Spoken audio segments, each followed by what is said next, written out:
Hi, my name is Chaya Lichtig. I'm the Director and Occupational Therapy Consultant with the Vermont Continence Project. In this video, we're going to talk about the many skills that make up the toileting routine and how to choose the most important ones to work on with your child.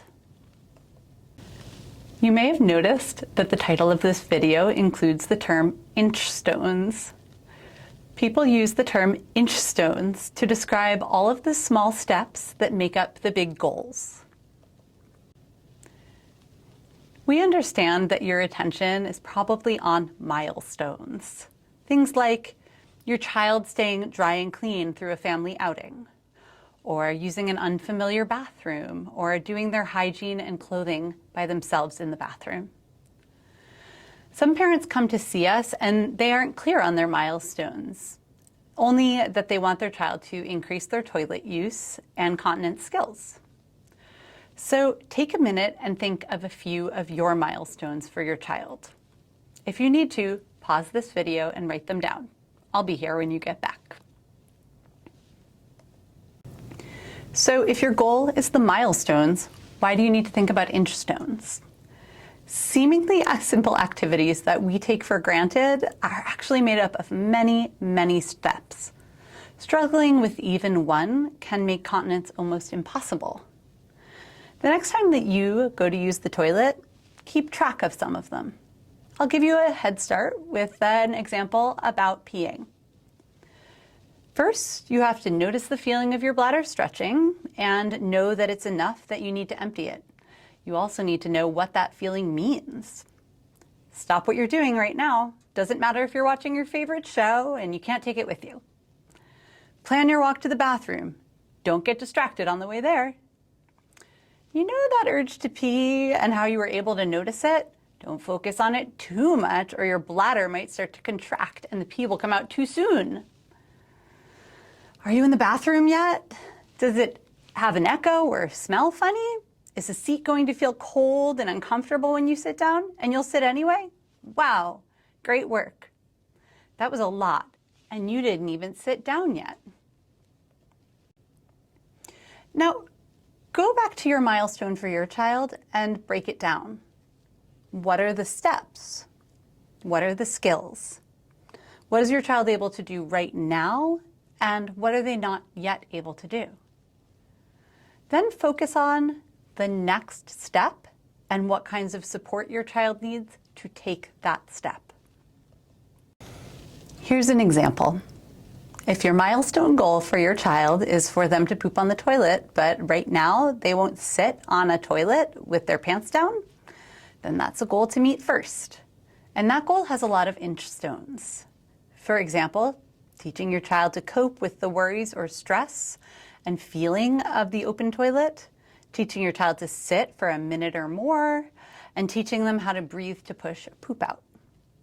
For your child to be successful with these inch stones, they'll also need some supports. For example, a toilet seat reducer and a tall footstool, a visual timer, and a reward for their sitting. We talk about all of those things in other videos, which we hope you'll check out. Some parents feel overwhelmed with all of these inch stones and don't know where to focus their attention.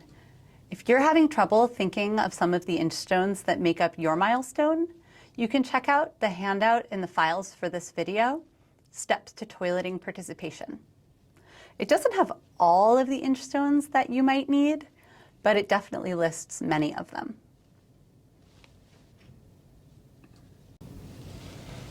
Here are some guidelines for how to put an inch stone mindset in place.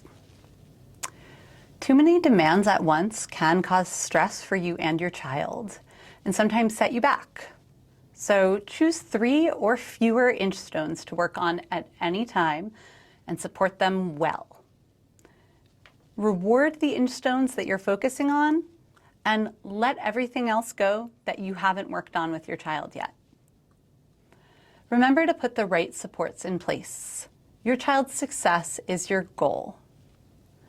Remember to focus on the big picture, not just continence. You'll want your child to be independent with things like transitioning to the bathroom, wiping, and clothing too.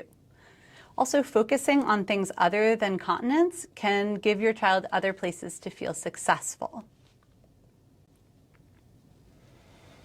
Parents often want their child to show all the skills related to toileting at once. They may say, my child knows how to put on their clothes, wash their hands, poop in the toilet, and more. I just want them to do it. I often compare it to something like cooking a huge meal for an event or programming a computer. You may know how to make all the dishes that make up the meal, but have you ever coordinated it so that they come out at the right time, looking nice on the plate, served for 100 people? Or you may know where all the keys on your computer keyboard are, but what order do you press them in to create a new video game or app? You might find yourself pretty stressed and anxious at the sum of all of those expectations.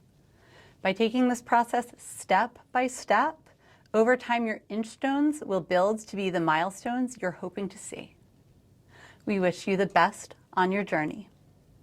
Thank you so much for taking the time to watch this video. The information contained in this video is for informational purposes only. It is not a substitute for professional health or medical advice, diagnosis, or treatment. Always seek the advice of your physician or other qualified healthcare professional.